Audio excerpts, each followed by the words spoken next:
My perfect sister made my life hell, and my parents ignored it. When she did the unthinkable, they cut her off, but I'm done with her fake tears. Growing up with my sister was like living with a Disney princess who secretly worked for the villain. On the surface, Olivia was absolute perfection. Straight-A student, angelic voice that could make grown men cry, and this natural charm that had our parents wrapped around her finger. Meanwhile, I was just there. The other daughter who loved to dance but couldn't hit a high C to save her life. Our house in suburban Atlanta was basically the Olivia show 24/7. Mom would drive her to voice lessons in our beat-up Subaru while I'd catch rides to dance class with other parents. Dad tried to even things out sometimes, but even he fell under her spell most days. I first noticed something was off when I was about 7. Olivia, 9 at the time, told my little dance friends at my birthday party that I wet the bed. Total lie, but when your perfect sister says something, everyone believes it. When I cried to Mom, she just ruffled my hair and said, "That's just sisters being sisters, honey." That was the start of what became my personal hell. By middle school, things got brutal. I had finally found my groove with dance. Turned out I was pretty good at hip-hop and contemporary. My dance teacher, Miss Leanne, even said I had natural rhythm. First time anyone ever said I was naturally good at anything. But Olivia couldn't handle me getting any spotlight. She started with little things, hiding my dance shoes before competitions or accidentally spilling orange Fanta on my white competition tops. When I'd complain, Mom would say, "She's just jealous you found your thing, give her time." Dad would look concerned but rarely stepped in. The worst part wasn't the sabotage, it was the psychological warfare. Olivia figured out early that my weight was my sore spot. I wasn't even fat, just normal with some baby fat that hung around. But she'd leave Weight Watchers pamphlets on my bed or ask loudly at dinner, "Are you sure you want seconds? Don't you have that dance thing coming up?" One time before regionals, I caught her adding blue food coloring to my face cream. That would have been real cute on stage under those harsh lights, looking like a Smurf while trying to nail my routine.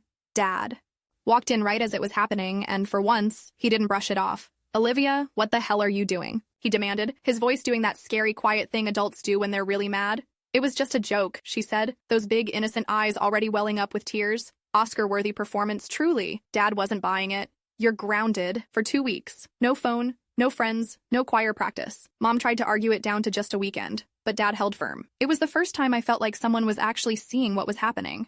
The next morning, Dad knocked on my bedroom door. "Get dressed," he said. "I'm taking you somewhere." That somewhere turned out to be Jackson's boxing gym, this old-school place with peeling paint and the smell of sweat and determination.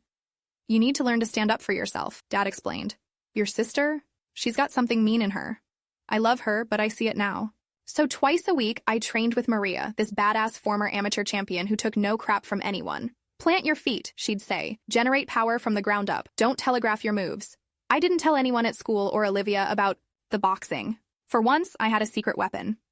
A few months later, Olivia crossed a new line. I'd been saving up for these limited edition Nike Dunks I'd been eyeing forever, not even dance-related, just something cool I wanted for myself. I had the cash stashed in my sock drawer, almost $200. When it disappeared, I knew exactly who took it. I found Olivia in her room, counting my money while on the phone with her friend. "Yeah, I'm totally getting those Steve Madden boots tomorrow." My parents said no, but I found another way. Something in me snapped. I planted my feet just like Maria taught me, grabbed Olivia's wrist, not too hard, just enough, and used my leverage to make her drop the cash.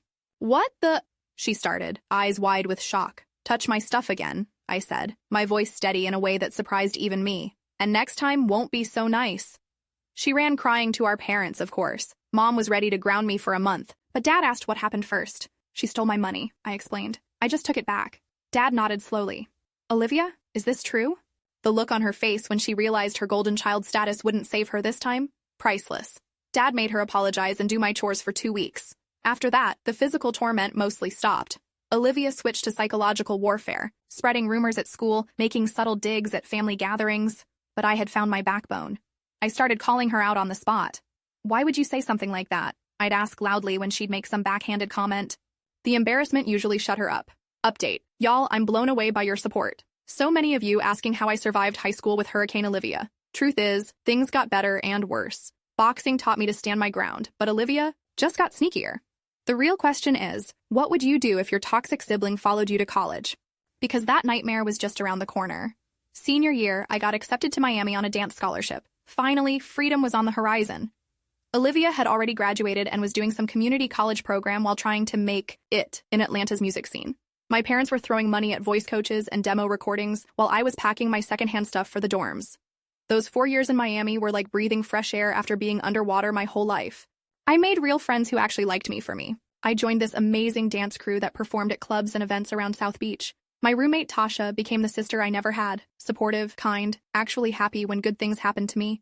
Wild concept, right?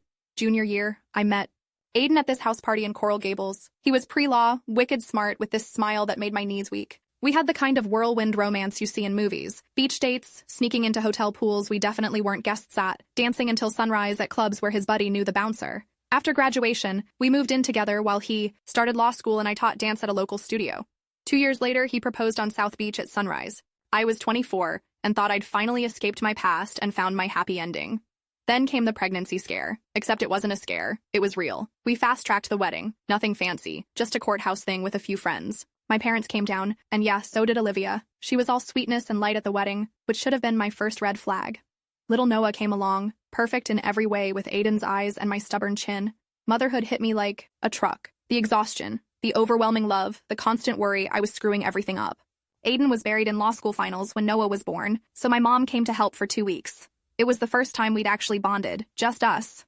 When Noah was 6 months old, I found texts on Aiden's phone, some girl from his study group. He cried, begged forgiveness, swore it was just a stupid mistake. For Noah's sake, I tried to work through it. We did counseling, set boundaries, slowly rebuilt trust. By Noah's 3rd birthday, things were good again. Aiden had graduated, landed a decent job at a mid-size firm, and we'd moved to a slightly bigger apartment. My parents would visit a couple times a year, and I'd take Noah to Atlanta occasionally. Olivia would pop in during these visits, always, bringing expensive gifts for Noah and acting like the world's best aunt. Then came the bomb that blew my entire life apart. It was just after Noah's 5th birthday. Aiden had been distant for weeks, staying late at the office, barely talking at dinner. I assumed it was work stress until he sat me down one night after Noah was asleep. "There's something I need to tell you," he said, not meeting my eyes. "And you're going to hate me." My stomach dropped. Another affair. Had to be. But what he actually said was so much worse. "I've been talking to Olivia," he started, and my blood went cold. There's no easy way to say this."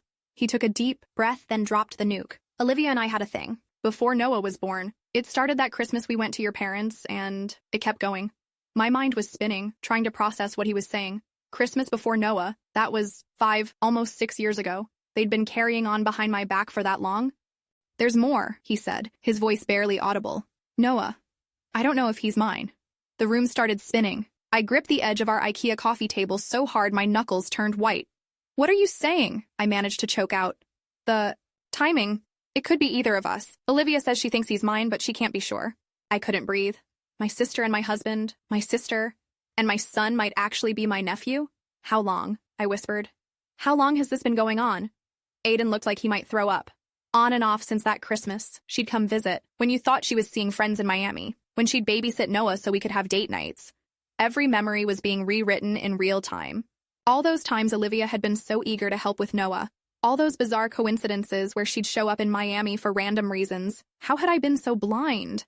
"Why are you telling me this now?" I demanded. "She wants more money," he admitted. "She's been extorting me, I guess, threatening to tell you everything if I don't help her out financially. I can't do it anymore." I stood up, shaking uncontrollably. "Get out. Please, let me explain. Get out." He packed a bag while I stood, in the kitchen, staring at the fridge covered with Noah's artwork and family photos. Photos of a family that was built on lies.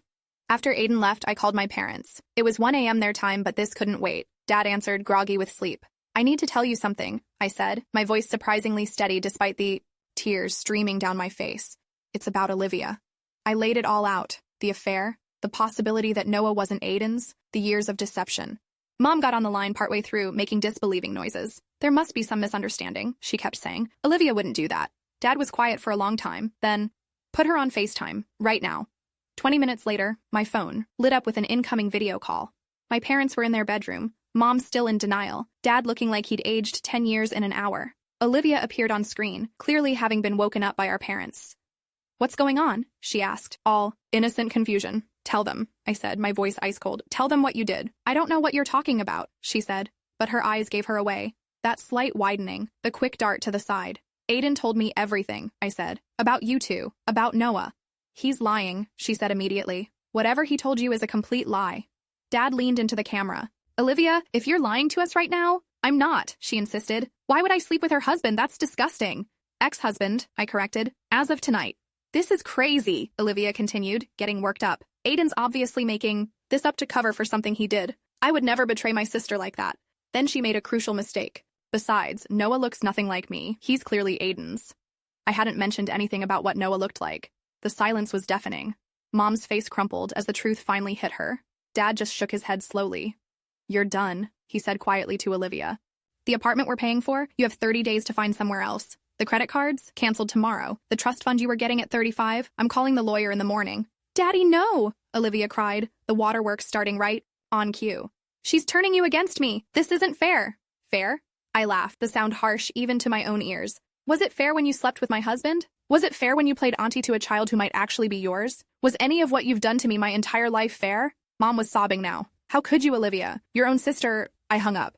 I couldn't watch the Olivia show anymore. The next few months were a blur. I filed for divorce. Aiden didn't contest anything, probably afraid I'd go public with a whole sordid story and tank his budding legal career. I found a small loft apartment near the dance studio and threw myself into work. The hardest part was Noah, a DNA test. Confirmed what I already knew in my heart. He wasn't Aiden's biological child. He was Olivia's, which meant he wasn't mine at all, not by blood. I tried to maintain the relationship at first, but seeing him just reminded me of the ultimate betrayal. Plus, joint custody meant dealing with Aiden, who was now pursuing a relationship with Olivia openly. Eventually, I made the heartbreaking decision to step back. Noah deserved truth and stability, not a mom who couldn't look at him without seeing betrayal. Update. Wow, wasn't expecting this post to blow up like this. Y'all are asking some real questions in the comments. Some wondering if I regret stepping away from Noah. Honestly, it's complicated. I loved that kid with my whole heart, but seeing Olivia play mommy while I played? What exactly? That brings me to the million-dollar question. What would you do if your parents tried to buy your forgiveness for a lifetime of enabling abuse? Because that's the next chapter of this twisted family saga. 6 months after the divorce, my parents came to Miami. They'd hardly spoken to Olivia since everything came out, though Mom had tried a few times to mediate before Dad shut that down. We met at this little Cuban place in Little Havana, neutral territory. Dad looked older, more stooped. Mom had lost weight, her usually perfect makeup not quite hiding the dark circles under her eyes.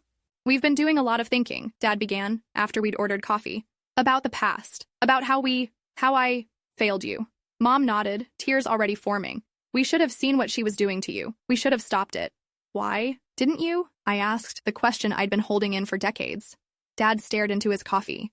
"She was always so fragile, even as a little girl, flying into rages, then collapsing into tears. The specialist suggested we maintain stability, avoid triggers. Somewhere along the way, that turned into letting her terrorize me," I finished. "Yes," he admitted, "and I'm so sorry." Mom reached for my hand. I let her take it, though it felt strange. "We're selling the house," she said, moving to a condo in Buckhead. "And we've changed our will." Dad nodded. "Everything's going to you now. The house proceeds, the investments, all of it. About $2.5 million when all's said and done." I almost choked on my cafecito. "That's a lot." "It's what you deserve," Dad said firmly. "And what she doesn't." It felt weird, like they were trying to buy my forgiveness with Olivia's disinheritance. But I also couldn't deny the vindictive satisfaction that little Miss Perfect was finally facing consequences. "What about Noah?" I asked. "We're establishing a separate trust for him," Dad explained. "For college, mainly. Aiden agreed to give us limited visitation, supervised without Olivia present." I nodded, a lump forming in my throat. I still miss that kid every day. After my parents left, I felt strangely empty. The money would be nice someday, sure. But it couldn't give me back my marriage, my relationship with Noah, or the years I'd spent living in fear of my own sister. Started therapy the following week. My therapist, Dr. Chen, didn't sugarcoat anything. "Your family system was profoundly dysfunctional," she said in our first session. "Your sister shows classic signs of narcissistic personality disorder, and your parents enabled her abuse." Over the next year, I rebuilt my life piece by piece. I became a partner at the dance studio. I dated casually, nothing serious, but enough to remember I was desirable and worthy of respect. I made new friends who knew nothing about my past drama. I even got a rescue dog, this goofy pit bull mix named Chance, who loved nothing more than sunbathing on my tiny balcony. Then, inevitably, Olivia reached out. It started with texts I ignored, then emails with increasingly desperate subject lines. Finally, she showed up at the studio after my advanced teen hip-hop class. "Please," she said, blocking my path to the parking lot. "Just give me 5 minutes." She looked different, hair pulled back in a simple ponytail, minimal makeup, wearing plain jeans and a t-shirt instead of her usual look-at-me outfits. Against my better judgment, I agreed to talk at the coffee shop next door. Just 5 minutes, then I could go back to pretending she didn't exist. "I've been in therapy," she started, stirring her untouched latte. "Intensive therapy, twice a week plus group sessions." "Good for you," I said flatly. "I know you have no reason to believe me," she continued, "but I'm truly sorry for everything. Not just Aiden and Noah, but for your whole life. How I treated you. It was cruel. Inexcusable. I sat there, waiting for the manipulation, the subtle twist that would make this somehow my fault. It didn't come. The therapist says I have narcissistic tendencies and borderline personality disorder, she said, eyes down. It doesn't excuse what I did, but I never understood why I needed to hurt you so badly. Now I'm starting to. What do you want, Olivia? Forgiveness? My blessing to play happy family with my ex-husband and the child I thought was mine? She flinched. I don't expect forgiveness. I just wanted you to know that I understand now how much pain I caused, and that I'm trying to change, really change, so I don't do to Noah what I did to you. There was a time when those words would have meant everything to me, when all I wanted was for my sister to see me, to acknowledge the hurt she'd caused. But I was past that now. I appreciate you saying that, I said carefully, but I can't have you in my life. You're toxic for me, and that's not going to change, even if you do. But we're family, she whispered, tears streaming down her face. No, I said, standing up. We're not. Not anymore. As I walked away, I felt a weight lift from my shoulders. The scared little girl who had cowered in her sister's shadow was gone. In her place was a woman who knew her worth, who could set boundaries, without guilt, who could walk away from toxicity even when it wore the mask of family. Update. Just wanted to say thank you to everyone for the amazing support and advice in the comments. Reading your similar experiences has been both heartbreaking and healing. Some of you asked if I ever reconnected with Noah. That's complicated. And maybe a story for another post. The biggest question I got was, are you happy now? The honest answer? For the first time in my life, absolutely yes. I wake up each morning excited about my life, no longer living in anyone's shadow. If there's one thing I learned from all this, it's that sometimes the family you're born into isn't the family you deserve. Sometimes you have to build your own. And that's exactly what I've done. Today, 3 years later, life is good. Really? Good. The studio is thriving. We even expanded to a second location last year. I bought a small but sunny condo near the beach with the money from my parents. They're still together but living a quieter life in Buckhead. Chance has a doggy brother now, another rescue named Duke who's somehow even goofier. I date sometimes. Nothing serious yet, but I'm open to possibilities. When people ask about my family, I tell them I'm close with my parents but estranged from my sister. I don't elaborate, and most people don't push. My parents still see Noah regularly. They send me pictures sometimes, and it's bittersweet. He's growing up to be a kind, thoughtful kid, despite his biological parents. I've thought about reaching out, maybe when he's older and can understand the complicated truth. For now, I send birthday and Christmas gifts through my parents, signed simply, with love. Olivia and Aiden are still together, according to my parents. She's teaching voice lessons now instead of pursuing her own singing career. Aiden made partner at his firm despite everything. Sometimes I wonder if they're happy, if she's still manipulating him the way she manipulated everyone. But mostly, I don't think about them at all. The other day, I was teaching a class of young dancers, girls around the age I was when Olivia's torment was at its worst. One little girl was clearly being excluded by the others, standing at the edge of the group with that painfully familiar look of trying to act like it didn't hurt. After class, I pulled her aside. Hey, Madison, I said, kneeling to her level. I noticed you've got some really clean technique. Would you be interested in being my demonstration partner for the recital routine next week? The way her face lit up took me right back to how I felt when Miss Leanne had done the same for me all those years ago. Sometimes breaking the cycle is as simple as seeing someone who feels invisible. I don't know what the future holds. Maybe someday I'll get married again, have children of my own. Maybe I'll expand the studio into a full performing arts center like I've been dreaming about. Maybe I'll even find it in my heart to have some kind of relationship with Olivia, though that seems unlikely. What I do know is that I'm no longer defined by being Olivia's victim or Aiden's ex or Noah's not really mom. I'm defined by my strength. My resilience, the life I've built from the ashes of the one that was destroyed. And honestly, it's a pretty damn good life.